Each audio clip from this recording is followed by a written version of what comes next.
published 17:30 EDT, the 21st of October 2017, updated 0724 EDT, the 22nd of October 2017, to say that Anthony Joshua was discombobulated when the beefy Bulgarian, due to be the fourth challenger for his world heavyweight titles, withdrew from next Saturday's slugfest in Cardiff's Principality Stadium is something of an understatement. Disconcerted, confused, the dictionary definition does not quite convey his reaction. AJ was peed off. Anthony Joshua has upped the tension surrounding himself and former opponent Kubrat Pulev. Joshua said he was peed off that Bulgarian Pulev pulled out of their fight. Pulev was forced to withdraw after announcing he had suffered a strained pectoral muscle, not so much because he suspects the replacement, Carlos Takam, will be harder to add to his perfect knockout record than Kubrat Pulev, but because he would have to be close to death's door himself before he pulled out of a fight. If only he knew the injuries I've faced in training camp, said Joshua, leaving the inference about Pulev's strained pectoral muscle hanging in the evening air at the Sheffield gym he shares with his old GB Olympic teammates. He went on to talk for the first time about the litany of ailments which have afflicted him before important bouts. All was not well immediately prior to his biggest fight of all, against the iconic Vladimir Klitschko on that dramatic, record-shattering night of 90,000 at Wembley Stadium 6 months ago. I went for a Thai massage, he reveals. She pulled my arm right down by me leg and it cramped up my back. I swear I was walking bent double for 2 weeks.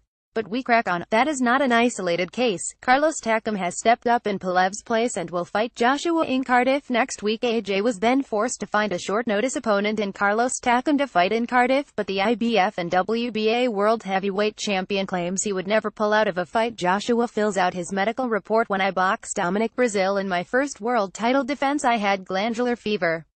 Just crack on. Before that I fought Michael Sprott with a fractured back. Crack on. The wearer of the IBF and WBA crowns admits that cracking on regardless does not always meet with the approval of his trainer Rob McCracken, who is renowned, also, as head coach of Team GB and for guiding Carl Froch through his world championship career. Says AJ, Rob doesn't like it. He says to me, Josh, if I ever have to pull you out of a fight you have to listen to me. Well, I don't like that. You build up so much to this one big moment. Then because of a niggle you're going to let it go. Anyway, once you're in there, in the ring, the adrenaline takes over. Touch wood, I don't think I'd ever pull out of a fight. Not unless it was serious, deadly serious. And had also insisted he had suffered injuries in the build-up to fights on numerous occasions, revealing he suffered a back strain during preparations to his fight with Vladimir Klitschko. Joshua speaks for the resilience and fortitude of the majority of boxers, who often go into fights carrying injuries without complaint. They do so, as Joshua has earlier in his career, even when there is much less money in the purses than the minimum £10 million he will reportedly add on Saturday night to the £15 million he was paid for staggering up from the canvas to knock out Klitschko. Another crock of gold is in the offing next year if Joshua's matchroom promoter Eddie Hearn can come to terms with rival WBC heavyweight champion Deontay Wilder for a title unification fight. The American, like most of the boxing public, is clamoring for that bonanza, but Hearn says Deontay has a 5,050 financial split in his head. Over my dead body. That was okay with Vladimir, who brought so much to the table. But Wilder hasn't had a really big fight yet. I would like him to build up by taking on Dillian Whyte at the O2 in February. If Whyte were to win, Joshua would jump at a rematch with his London rival. Speaking on his upcoming fight, AJ claimed he wanted Dillian Whyte to replace Pulev.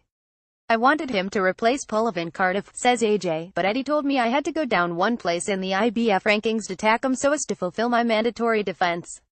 Otherwise, I might have texted Vitaly Klitschko to ask his brother if he could be ready in 12 days to fight me again. I thought Vladimir might still have been obsessed enough about me to come back for a second fight. Disappointed when he retired. Either would have done. I reckon maybe there should be 4 or 5 truly memorable fights in my career. Against Dillian and WLAD we've already had 2 which have given us that buzz, the excitement. Loved it. Why not do it again? Wilder makes more common sense, though not necessarily in the US. Joshua reasons it used to be that everyone had to go to America to crack it. Now they are coming over here to crack it. Boxing is bubbling here. Let's not turn off the heat just yet. Let's keep it bubbling. Although Wilder would be a hit anywhere, Middle East, Africa, here, the States.